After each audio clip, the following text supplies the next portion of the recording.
So I've seen this happen 100 times. A brand new Roblox developer jumps in, excited, full of ambition, ready to make the next Brookhaven, Pet Simulator, or whatever massive idea they've been thinking about for months. And then 2 weeks later, burnout, bugs, no players, project deleted. The truth is, most new Roblox games fail. And it's usually not because the developer was lazy or uncreative, it's because nobody tells them what actually goes wrong. Whether it's trying to build something too big or too fast, not knowing how to balance mechanics, or skipping playtesting entirely, there are a handful of super common mistakes that almost every beginner makes. I made a lot of them myself, and in this video, I want to walk you through why so many early developer projects fall apart, and how to actually fix that so your next game doesn't become a forgotten demo on your desktop. Let's get into it. Alright, let's get into the first mistake, and this one is probably the most common thing I've ever seen, and definitely something I did when I started, biting off way too much, way too fast. When you're new to Roblox development, it's easy to get caught up in the dream. You kind of picture this massive game with vehicles, missions, storylines, a huge open world, kind of like GTA or Vice City, and you think, yeah, I totally could make that.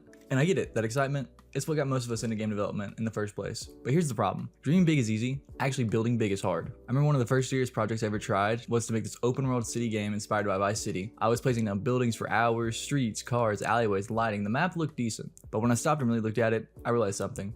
There was nothing to actually do. No gameplay, no system, just filler buildings and empty streets. It looked like a game, but it wasn't a game. And that's why I started burning out, because it wasn't fun to work on anymore. I built this giant map with no reason to exist. That's what happens when you try to skip the foundation and jump straight into something like your dream project. You build something that looks big but feels empty. You work for weeks, maybe even months, and you end up with nothing playable. So if you're just starting out, don't try to make your magnum opus on day one. Seriously, start small. Make a basic hobby, try building one really fun weapon system, create a one-room challenge map, finish something tiny, polish it, test it, learn from it, and then build upwards. Those small wins stack fast. They teach you how to script, how to balance, and how to design loops that players are actually going to engage with. You're not falling behind by starting small. You're actually learning how to finish. And that's one thing most developers never do. And once a developer does start making systems, whether that's a combat mechanic system or unlockables, or even currency, the next big thing that trips them up is balance. Most early games are just broken, and not in a funny, glitchy way, I mean fundamentally unbalanced. It's like players are either insanely overpowered 5 minutes in, or stuck grinding the same button for hours from like one single reward. Or worse, they can just buy their way to the top and skip the entire point of the game. And I get it, when you're new, it's easy to just think, let's give the player something cool to keep them playing. But what keeps people playing isn't just cool rewards, it's progression and how that progression feels over time. When I was working on raids, we made this mistake early on. We added crates where you could unlock super strong weapons. Guns that completely broke the pace of the game if you got lucky. We thought it would drive engagement, and it did for a minute, but we started noticing something. New players were leaving fast. Why?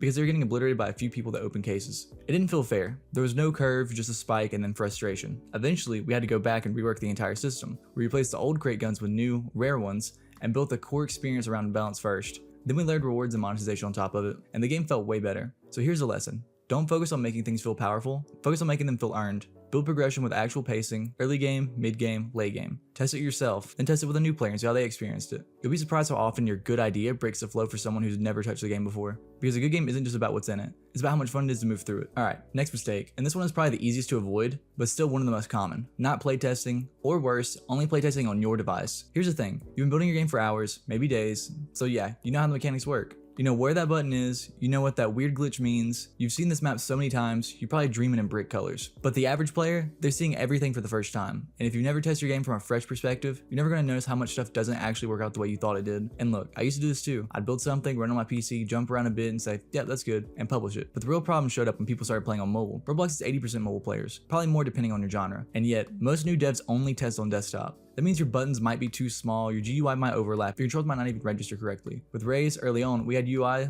that looked perfect on PC and completely broken on mobile. Like, not clickable, not visible, just broken. And because I didn't test it properly, we lost tons of early players. People would join, couldn't interact, and just bounce. And that hurts, because most of them don't leave feedback. They just leave. So here's what you should do instead. Playtest early, playtest often, and playtest on every device you can. Invite a friend who's never played it before.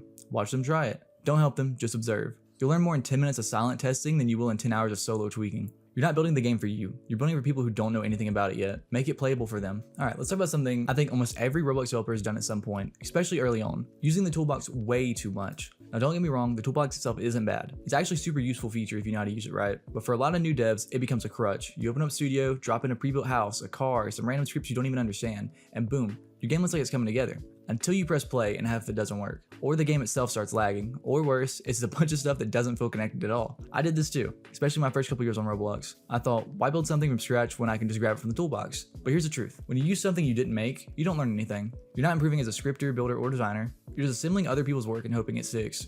And that's a problem, not just because of quality, but because your game starts to lose identity. Like the car is low poly, the buildings are realistic, the terrain is stylized, and the UI looks like it was made for a medieval game. It's a Frankenstein project. Everything clashes and none of it feels original. Now again, Toolbox isn't evil. I still use it here and there if I need something small, like a rock mesh or a placeholder tree. But if it's core to the gameplay or the environment, I build it myself, or work with someone who can. So the fix here is simple. Use Toolbox for learning. Use it for reference, but don't let it replace your development. If you're gonna grab something from it, at least study how it works. Open the scripts, look at the properties, try to replicate it yourself later. That's how you grow, by building, not just borrowing. This one might sound weird, but it's something I see all the time, especially with beginner devs. They think that once they built a map and added a UI, the game is done. Like they'll build this big CD or an obby with 50 stages, throw some buttons on the screen, maybe toss in a shop, and boom, they hit publish. But here's the truth. That's not a game, that's a setting. It's a stage with no actors, no script, and no reason for the player to be there longer than a couple of minutes. I used to fall in this trap too. I'd finish a map and go, man, this looks awesome, I'll add a leaderboard and some buttons, and it'll be good to go.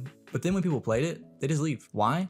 Because there's nothing to do, no progression, no challenges, no systems that made the experience feel like it was actually going somewhere. It's like decorating a restaurant with no kitchen. Sure, it looks cool, but if there's nothing to serve, people won't stay. So the fix to this, build your own map, build your own loop. Ask yourself, what's the player actually doing? What keeps them coming back? What systems are rewarding for them staying? It could be something super simple like finishing an obby to unlock cosmetics or leveling up to gain access to new weapons, but whatever it is, it has to be more than just being there. There needs to be something that makes players feel like they're progressing. Even something as small as a coin system or an XP bar or even a daily reward can make a huge difference. Players aren't just looking for cool builds, looking for experiences. And if you can give them a reason to come back, now you've got a real game. So let's talk about teams, because a lot of new devs, once they get a cool idea, immediately think, alrighty, time to build a team. And look, I get the logic, it's exciting to think about dividing up the work. You find a scripter, an animator, or a builder, maybe even a UI guy, and suddenly you feel like you've got a full-on studio ready to launch the next big thing. But here's what really happens most of the time. People ghost, deadlines get missed, one person ends up doing all the work, and the project ultimately fails. I've been lucky, most people I've worked with were people I already knew, I trusted them, I knew their skill level, and we had real communication. But if you're just starting out and you're teaming up with randoms online, that's a gamble, especially when you're still trying to figure out your own workflow. And even if your team doesn't flake, here's the other thing. You won't actually learn much. If someone else is always handling the scripting, you never figure out how to debug. If someone else handles building the maps, you never improve your own design skills. And that's fine if you're at a stage where you're specializing, but early on, you need to do everything yourself, at least once. It gives you a better sense of how long things take, what you enjoy doing, and what you're actually good at. So my advice,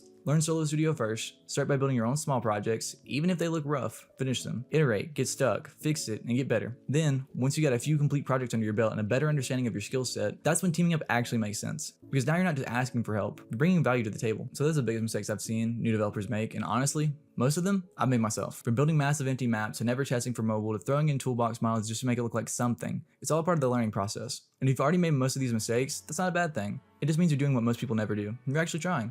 Game development isn't easy. It takes time, consistency, and a lot of mistakes to start getting it right. But the good news is, every time you mess up, you learn. Every failed project teaches you something the next one won't. So if you're new to Roblox development, here's what I recommend. Start small. Finish a project that takes a week, not a year. Build your core loops first, map and UI come later. Test everything, and test like you're a stranger to your own game. Avoid the toolbox for anything important. Learn how to make your own assets. Play your game on mobile. You're probably ignoring most of your audience if you don't. Stick to solo work at first, learn your strengths before you lean on someone else. And most importantly, don't rush the process. Roblox is not going anywhere. There will always be trends, there will always be players, and always room for great ideas. If you take the time to learn how to build them right, you've got time. Now if this helped you out, feel free to check out the other videos on the channel, and if you want to hang out, ask questions, or just share progress, be sure to join the Discord. Also check out the second channel if you haven't yet. Appreciate you watching, I'll see you in the next one.